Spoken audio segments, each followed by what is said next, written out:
Hello and welcome to the program. Rich and Laurie are originally from Chicago and the surrounding suburbs. They relocated to South Florida in 2010, and they have been active in the area, enjoying a climate that allows for more pleasurable year-round recreation and activities. Let's see and/or hear what Rich and Laurie in South Florida have to share with us about where to go and what to do.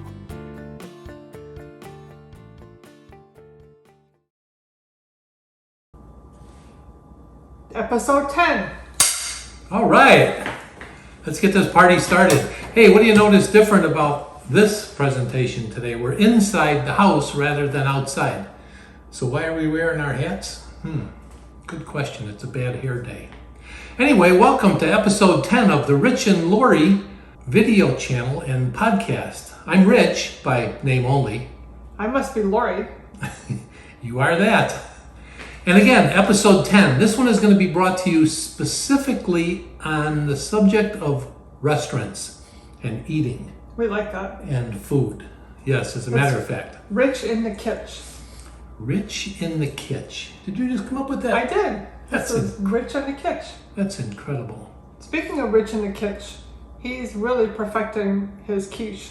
But don't say anything about real men not eating quiche. Because the quiche is out of this world. Anyway, let's back to where we're supposed to be. Okay, good. It's quiche in the kitch. Quiche in the kitch. Now it's getting nuts. Anyway, we wanted to tell you about a place that was introduced to us, and we simply had to try it. And we gave you a little tip in episode 9 of the name of the place, and it's actually called The Gathering Place. Yes, and it's pretty strange getting there. Yes, it's a very interesting ride and an interesting trip even when you get there, because it's located, it looks like inside of a retirement home that I don't think is occupied. It may be, but I really don't think. Yeah, there's offices, there are different rooms. And anyway, we're going to give you the directions and just suggest you try it. It's really eclectic and it's different. And the guy's name that we met, and I think he's one of the owners, Tony Clark. They have an interesting Facebook page. It's on. It's called The Gathering Place, if you want to find them on Facebook. And Tony does a little video excerpt every morning as to what he's going to be preparing for the day. And it's really kind of comical and informational. And we strongly suggest you try that place. It's awesome. Yeah, here's a little sample of Tony's morning video. He has the song playing and he comes up with lyrics to match the song and just makes a happy start to your day. So I hope you enjoy this few second clip of Tony's video. Today, happy Saturday, woohoo! And let's hear it for those boys. Yes, let's hear it for my baby. You know he's gonna make a quiche, or I'm gonna make a quiche. It's maybe ain't no Romeo, but it's got chicken and black beans and jalapenos and corn. Whoa, whoa, whoa. Let's hear it for this quiche. Like a little Southwestern thing going on. You got black beans and some roasted corn and some chicken, jalapenos, cheddar, eggs. Let's hear it for that quiche. Woo! Man. Well, that was interesting. I don't know how that guy can be so wide awake and he's got this cup of coffee every morning. Yeah, he's really, it's really different. It's a great place. The food is out of this world, and the desserts to die for. You see Tony making them in the morning. He tells you the ingredients, tells you how long to keep it in the oven, but yours will never turn out like his does, I'm sure. Yeah, we should talk a little bit about the building though. When you drive into the neighborhood, it looks like you're not at a restaurant. You look like you're going into a nursing home. There's a tiny sign out front that says The Gathering. And there's somebody selling some soaps and things like that right at the front desk, which would be like the check-in place if you were going to a nursing home. Yeah, it's kind of like the reception area out in the front where the person would be sitting and tell you who's in what room. Kind of eerie. Great furniture, great decorations. Again, you just have to try it. It's just really interesting. What did you have to eat that day we were there? I don't remember what I had. What did I have? I know I had the dessert. The dessert was excellent. I had the macaroni and cheese with the pulled pork on it, I believe. It was really good. It was like a 5-cheese macaroni and cheese, and they have macaroni and cheese on the menu every day with a variety of options, and I've never seen a more eclectic menu where they put things together. Like the other day they were making chocolate chip bacon cookies, and they looked like they were to die for. And also they have drive-up service. Did you know that? Yeah, right. I saw that sign. I guess they'll take it out to your car considering this COVID situation. Right. It's pretty cool. I think I had a beef sandwich, come to think of it. I had a beef sandwich, and it had some unusual flavorings with it. Again, it's worth your trip. Give it a try and let us know what you think of it. Yeah, and don't forget to subscribe to our channel so you can get updates. And also, you'll see in the description of this video, we're going to put links to all the websites of the restaurants that we refer to and our sponsors as well. So if we think you didn't write it down fast enough, just look at the notes. Yeah, and again, this is going to be an episode just on restaurants, and we're going to go back over some of the restaurants that we've mentioned in previous episodes. We're actually in our kitchen today. We're not even outside, so Rich in the kitchen, I guess, is appropriate. That's right. So where should we go next? Where have we been? We're going to use a cheat sheet if that's okay. Which one do you want to do? Horsin around Deli. Horsin around Deli. We can't leave that one out. These two young ladies in this place, they just work like crazy, and the food is delicious. Since the last time we mentioned them, I think a couple of episodes ago, we've been in there probably twice, and I keep having the same thing. I'm in a rut. I keep having the pastrami sandwich with Swiss cheese, and it's warm, and it's on warm toasted marble rye. A bag of potato chips, a pickle, and a little bit of their homemade potato salad. It's to die for. Yeah, it's just not far from the Civic Center, or the Lee County Civic Center. It's in the same complex as Hog Bodies. Hog Bodies, yeah. But I do want to caution people though, when you pull in the parking lot and it looks like it's super full, there's probably still seats, and there's also outdoor dining at Horsin around Deli. So all their food is fresh. Yeah, it's great. You can parking. That was a good point. Parking. If it looks really packed when you pull in, you can pull over to the right. There's all kinds of parking on the right-hand side. Just have to walk a little bit to get back to the restaurant, but not far at all. Yeah, I like their panini. I get their Italian panini, which is like 3 types of meat and then cheese with chips. It's really good, and it's very affordable. Mm-hmm. Good iced tea. Oh, yeah. Should mention that. And Iced brownies. tea is good. And brownies. Oh, God. Okay, who else? Mario's. How about that one? Mario's Deli. That was introduced to us by some friends we met here. Interesting place again, New York Deli. If there was a downside to this place, and it's really worth it, you just have to wait a while. You go in and you pick a number, and you just wait for them to call your number, but while you're waiting, you can walk around in the store and shop, look at everything else they have. There's so many counters of food, not only entrees, but desserts. So that was a great trip, an interesting experience. Yeah, they have outdoor seating also on both the left and right side of the main door going in.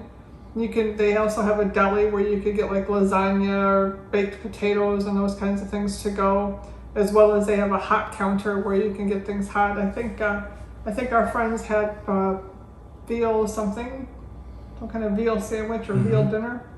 And I had typical New York pastrami sandwich, which was to die for. I think we waited about 20 minutes before our number was called, but interestingly, on the way out, the cashier said, the next time you come back, you can always call ahead and have your meal prepared for you and just come in and pick it up and then go outside and sit at one of the tables and eat it. So. Yeah, apparently during the busy season here, which this is not the busy season, they get really, really busy. Yeah.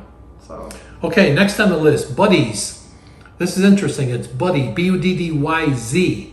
Some people call it BuddyZ. I call it BuddyZ because the Z just extends the name, but whatever you call it, they have Chicago pizza that's pretty close to Chicago pizza. Last one we had there, I had them put anchovies on it, and they carefully took the strips of anchovies and put them on the squares, just laid them out by hand. It was delicious. Excellent pizza. I've also had a beef sandwich there, a combination sandwich like... Can you tell we've been there a lot? Yeah, really. Can you see this? Well, that's going to change Monday, but that's another story. Anyway, I had a beef and sausage combination. It was very similar to Portillo's. For our Chicago friends out there, you know who Portillo's is. Fries, and it was just a great sandwich. Yeah, they cut the pizza in squares like they do in Illinois. Yeah, that's something that looks different down here. People that are used to the triangular cuts, the slices, when they serve the square pizza, that kind of got everybody's attention. I like their pizza bread too, the appetizer, which was actually enough for a meal. And apparently they have a happy hour that starts at 3 o'clock on Fridays. I don't know what the happy hour special is or if it changes from time to time, but it's worth checking out. We have some friends that love the beer there. They have some great draft beer. The guy that owns the place also has a BuddyZ in McHenry, Illinois, and in, I think he said, Phoenix, Arizona. So there's a couple of other places, but he brings all the ingredients here, and those of you from Chicago or nearby and you know what Chicago pizza is like, you'll know what this is like. So remember BuddyZ. People are going to think we never cook, except for quiche. I know. Well, obviously we do. We do. Yeah. Okay, let's go back to the Alva Diner. It's one of our favorites, local here in the area. Outside of our development in Cascades here in River Hall, you make a right turn at the stoplight, go up 80, less than a mile, and it's about 4 miles, come to think of it. Right. And it's on the right-hand side at an intersection of whatever that road is. Yeah, and they have their pancake breakfast. I think their pancakes, wasn't that the place that the pancake filled the whole plate? Yeah, it fell over the sides of the plate. Yeah, they're huge.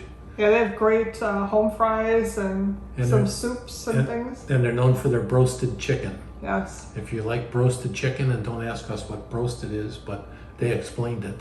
It's really good. Yeah. But Alva Diner, very friendly, casual. Everything's casual around here, but yeah. And if you have a restaurant that you think that we should visit, we like to specialize in independently owned restaurants. Although we are going to be reviewing a few chains. The other thing is we want you to know that restaurants don't pay us to do this. They don't give us free meals or anything. We just like to share with you the places that we find. Mm-hmm. And speaking of places, one more that I see on the list here is Leo's. Don't forget Leo's. Interesting, it's called Leo's Waffles. French toast. French toast, I'm sorry. Leo's French toast. I've never had the French toast, but on Wednesdays they have a special ham and bean soup, which is all homemade and delicious. Yes, it's a great place. I like their food. I really like their breakfast. My favorite there is their omelet. They also have good home fries, and they have pretty fast service. I mean, we've never had to wait very long. They have some outdoor seating, so if you have a pet to bring with you or something, there's like a dog-friendly porch where you can sit outside. And I think when it's not really, really hot, they have bands on Thursday night. Bands and a little car show. They had a couple of classic cars that were out there, and the owners are there, and they're portable chairs to talk about the building of their classic cars. Pretty interesting. Okay, again, for our Chicago friends, we're going to end with this one. No, we have one more before that. Which one is that? Dixie Fish. Oh, Dixie Fish Company. I'm sorry. That one got away from me. Yes. Well, when we go to the beach, Bow Ditch Beach, there's a place there called Dixie Fish Company. We've talked about that before. I think we actually did pretty much of an episode from that location. The parking lot, yeah. But they still have the best shrimp salad I've ever had, and their homemade chips are to die for. Oh, and last time we had a fishing demonstration. A guy pulled up right there, and he was fishing from his boat, and he was casting right underneath where we were eating, which was pretty entertaining. But I seem to be stuck on whatever the catch of the day is, either mahi or grouper, fish fingers with their potato chips are to die for. Yeah, homemade chips. That's right. The guy brought his son out there. Yeah. His father and son were fishing, and you could hear the lures plop in the water. They were so close. I like the fact you can go in your swimsuit. Basically, I'd throw shorts on over my suit, and we go there for lunch. Yeah, we came right from the beach. Our suits were still wet. It doesn't matter. And that's where we just saw the turtle. Oh, it was huge. We saw a huge sea turtle. Like 18 inches across? Yeah, it came up bigger than that. It came up for air. It had a head on it almost the size of mine. It was just a big, big turtle. Just came up for a breath of air and went back down. Wow. Okay, listen, I'm excited to get to this last one. There's a story behind this. I went to a doctor's appointment the other day, and while I was inside, Lori arranged for lunch, and she found this place called Rosati's. And any of you that know us, or me in particular, I've always said, oh my God, I miss Rosati's pizza in Chicago. That was the best. They cut it in squares, and it's really greasy, and it's the way us Chicagoans remember Chicago pizza. And lo and behold, Lori made a reservation at Rosati's in the area, and we went to this Rosati's to come to find out that the guy that owns it brings all of the ingredients from Chicago, kind of like BuddyZ, And we had this pizza cut in squares. Patrick took care of us. He was from Algonquin. That was kind of cool because Laurie and I are not too far from Algonquin. And I mentioned Port Edward Restaurant, which everybody recognizes from the Algonquin area. And we had this 12-inch pizza that was to die for. So between BuddyZ and Rosati's, these are the two closest to Chicago pizzas you will find anywhere. If there's any drawback to Rosati's, it's the seating that's available. We sat inside, but there's a couple of tables outside as well. But I told Laurie as soon as we finished eating that it's only 30 minutes away, so there's nothing that's going to stop us from making a phone call and ordering one and then going there to get it and bringing it home to eat or eat it there. But Yeah. Rosati's Pizza, here's the phone number below, and we'll give you a little more information about this place. Talk to Patrick, tell him we sent you. Yeah, they also have a full Italian menu. It looked like they had some spaghetti and things like that. There was quite an extensive menu, so they have both the thin crust like we like and deep dish. Yeah, there's so many Chicago people that we run into here, and if anybody here is listening from Chicago, you know who Rosati's is. Well, this is the Rosati's pizza that you're used to in Chicago. I think there's like 4 locations here on the West Coast. Yeah, 4 Rosati's locations, but I don't think they have this same kind of pizza. Patrick went into a description of how the owner of the place brings all of this stuff here, all the ingredients. And you can tell the difference in the pizza here. I don't know what it is. Could be the water, could be, I don't know what it is. Even the Rosati sausage on this sausage pizza was just like Chicago. It was crumbled. It was out of this world. Cool. Hey, I gotta mention our sponsor. You know, Laurie mentioned nobody pays us for this except for one company right now, and you're welcome to sponsor this presentation if you want your place of business mentioned every time we do an episode. But I want to mention Hallo Genealogy Services. Hallo Genealogy Service listed below. Tamara Hallo is a professional genealogist, and she does ancestry work, and she did some work for me, and she discovered and identified some things about my grandmother and grandfather that I'm just dumbfounded today to have found this out. I never knew that about them. She uncovered a copy of their marriage certificate from 1908. Really interesting thing she's digging up about my family. I think we'll get into Laurie's next. But again, Hallo Genealogy Service, they do pay us for this spot. So give them a call, give Tamara a call. They can either do it for you, or the cool thing about it is they have a class online that teaches you how to do it. And they can walk you through this process of doing your own background check and your own ancestry. It's pretty cool. I did that too. But anyway, Hallo Genealogy Services. Yes, I think that would be fun. And Laurie mentioned before, sponsor this video broadcast so you get notified. And there's a little bell. Subscribe, I mean. And there's a little bell that you can click, which will send you a reminder every time we do another episode. Yeah, so I think we've covered the majority of our favorite restaurants. We'll keep accumulating the new ones that we haven't covered and do a Rich in the Kitch every couple months or whenever we see the need. I think that name is going to stick. Rich in the Kitch, I like that. If you get really hungry, there's fork, knife, and spoon behind you. That's right. By then we'll be tired of quiche in the kitch, I'm sure. So Rich in the Kitch will probably last longer than quiche. Cool. Well, I think that's a wrap, right? All right, is that a wrap? We're done. See ya. Thank you for watching and/or listening to Rich and Laurie in South Florida. We hope you have enjoyed the program and that you will come back for the next episode to learn more about where to go and what to do when your travels bring you to tropical South Florida. If you would like to sponsor this program and get special attention on your place of business, you can contact Rich and Laurie in South Florida at 630-642-6500. That's 630-642-6500.